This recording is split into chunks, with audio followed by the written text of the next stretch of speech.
So let's get straight into it. So I've got my wig cap on the mannequin head and I'm securing it with some pins. After doing that, I'm going to grab my pencil. You can use anything that you can see with.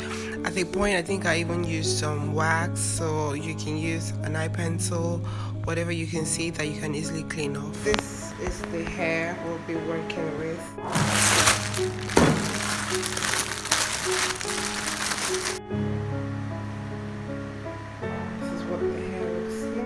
So if you notice with the way I did it, I have the hair like really down. So I'm not going to be marking everywhere at once. I'm going to start with the back. I will mark out like so. When I mentioned pulling the wig cap down, what I want you to do is to pull the wig cap further from the natural hairline as it will sit and put it further down from the eyes to the nose, almost to the mouth. What this does is it stretches out the wig cap, and this prevents you from taking some of the material when you are making the wig. This is a mistake people make and end up finding the wig too tight and won't sit properly. That's the essence of this.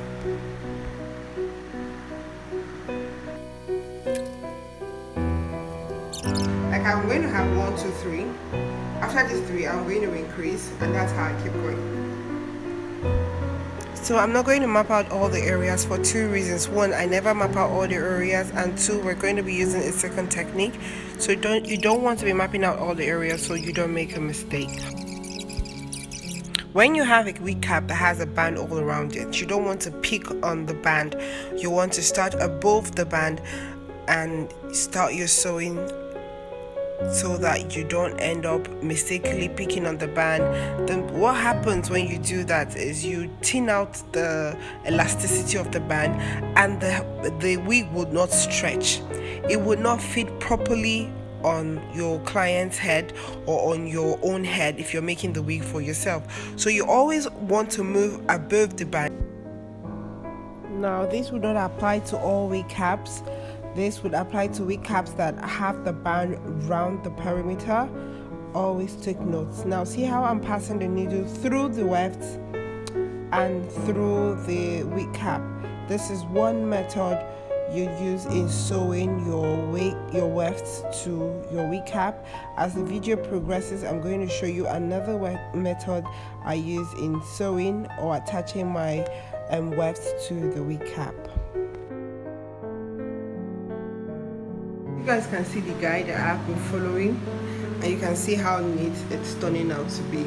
So I'm just going to do the next line and curve down so you will still see how I do it.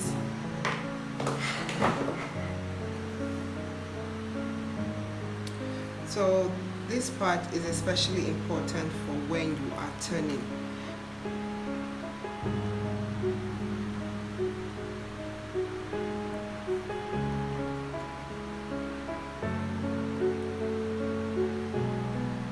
You turn the hair still on that same part. It's still going.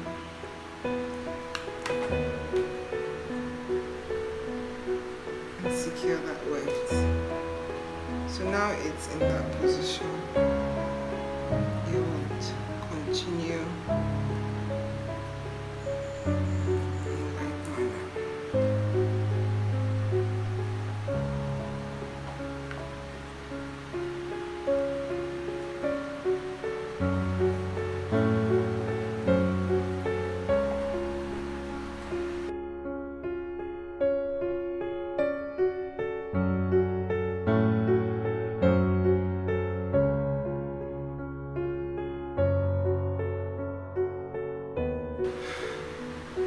So you always want to double knot your bow tie where you're cutting the thread from,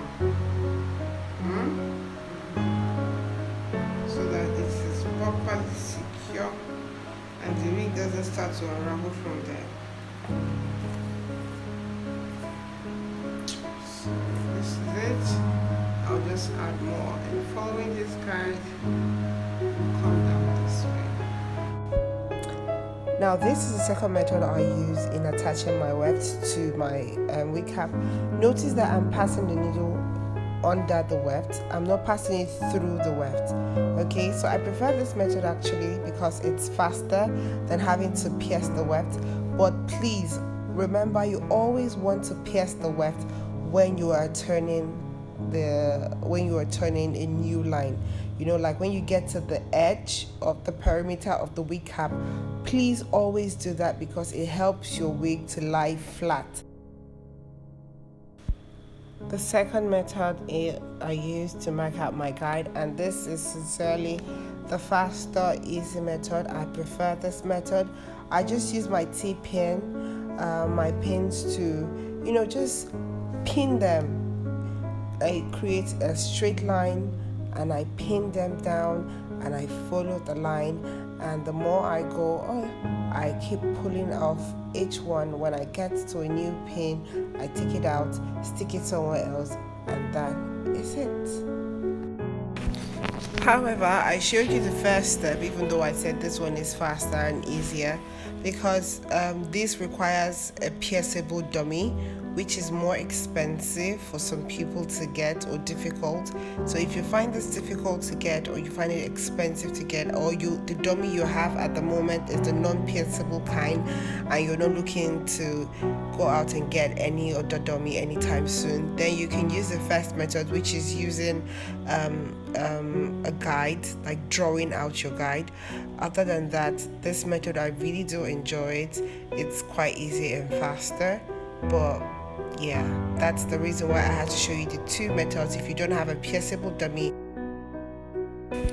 So now we are at the wig, the closure part. So I've just used my pins to secure the closure to the wig where I want it to be. This is the center part, so I secured it in the center, and now I'm going to start. You want to start from the front, okay?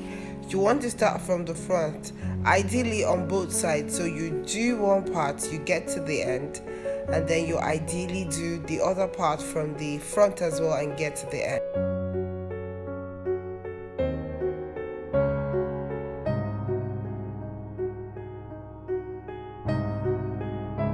So now I'm showing you how you adhere your last wefts. Whoa, you've gotten to this stage. You're almost done with the wig. Now, notice how my hands are going.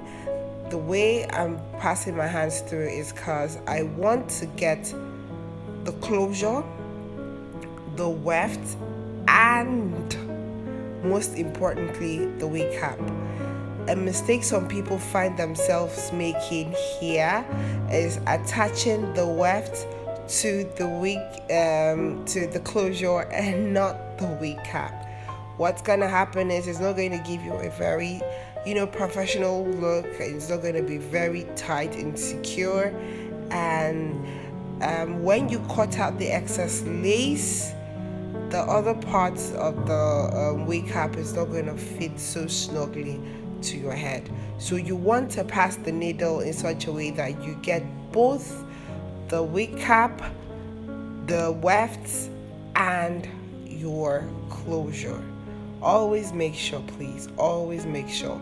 Now you can see how flat mine is. That's what you want for the last weft that is close to the closure. So you keep doing that until you get to the very end and you're almost there with your unit. Okay, I think it's key to mention this. When you're done with the first 3 lines at the back, we had to pull the wig cap to the forward so that we could stretch it out and get it as tight as possible so that we don't end up taking off any material. So when you're done with the back 3 lines and then maybe the middle line, the more you keep sewing, the more you keep pulling the wig cap back so that you get the wig cap aligned to the natural hairline. Like you can see now, the wig cap is actually placed where it should be.